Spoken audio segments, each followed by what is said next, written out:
Hey everybody, welcome back to the channel. Today it's the return of the king, the taxi king I should say, and I don't have an answer yet, but maybe someone out there does. The fastest way to an answer would of course be to ask one of the owners why they drive a W124 E-Class in 2024. Because I find it rather peculiar that I see at least one every day now. Almost without exception, they are in great shape, sporting what appears to be their original colors, you know, the typical reds, greys and silvers of the time. And what is most peculiar is that they are driven by all sorts of people, mostly below the age of 50, with families, and I feel that these cars are really daily drivers, not just out and about on a sunny evening cruise. No, these E-Classes are an active part of everyday traffic. But at this point, it might be important to note that I speak of an observation I make around the German-speaking part of Europe only. I have yet to see if the same is true for other parts of the planet. Around here, however, these E-Classes have not been around for quite some time.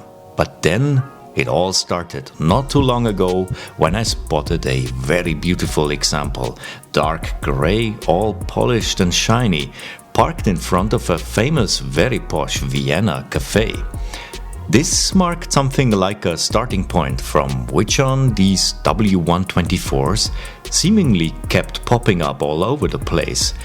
But as opposed to the one parked at the cafe, almost all of them seem to have very basic specs. Basic hubcaps, non-metallic colors, and I think have gasoline engines for the most part. Because of the apparent normal daily use these cars are being put to, one would imagine the people driving them to be sitting in a more modern car instead, a small or at least inexpensive machine on a leasing contract most likely, with a reasonable monthly payment, a full warranty plus all the safety features that come with pretty much all modern cars nowadays. But it is instead an E-Class from decades ago that they're driving. It's not even the facelifted version either, which to the best of my knowledge appeared in 1993.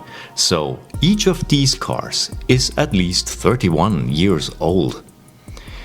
There are actually quite a few car models from the 1990s and the early 2000s that have disappeared from traffic altogether, never to return yet.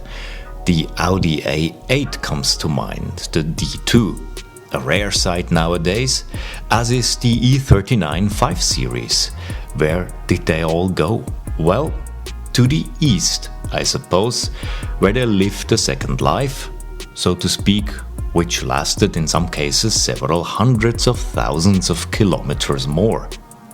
Interestingly though, the once controversial E65 series has reappeared in great numbers, looking fresher and cleaner than ever, wearing its 20-year-old shell as if it was designed just yesterday by Chris Bangle.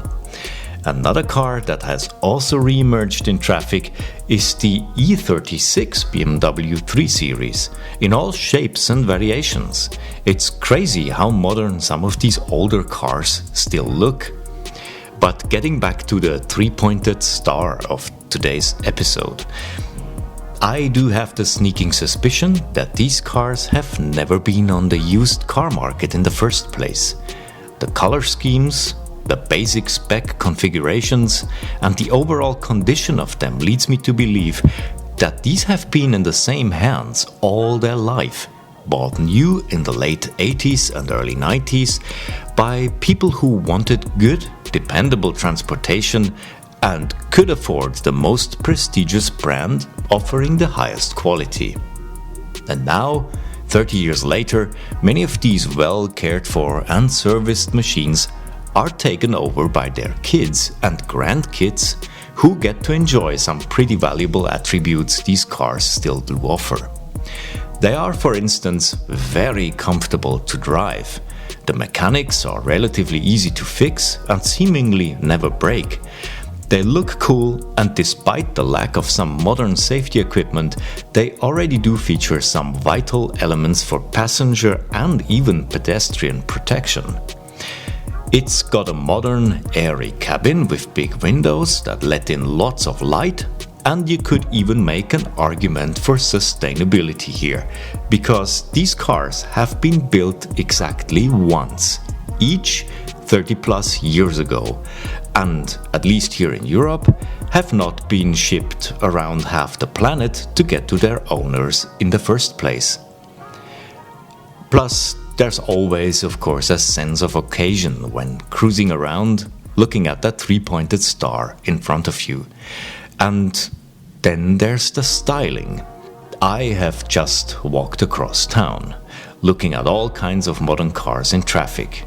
And the E-Class's calm bodywork and classic three-box design seems like a welcoming place of quiet compared to the overly sculpted surfaces on most modern cars.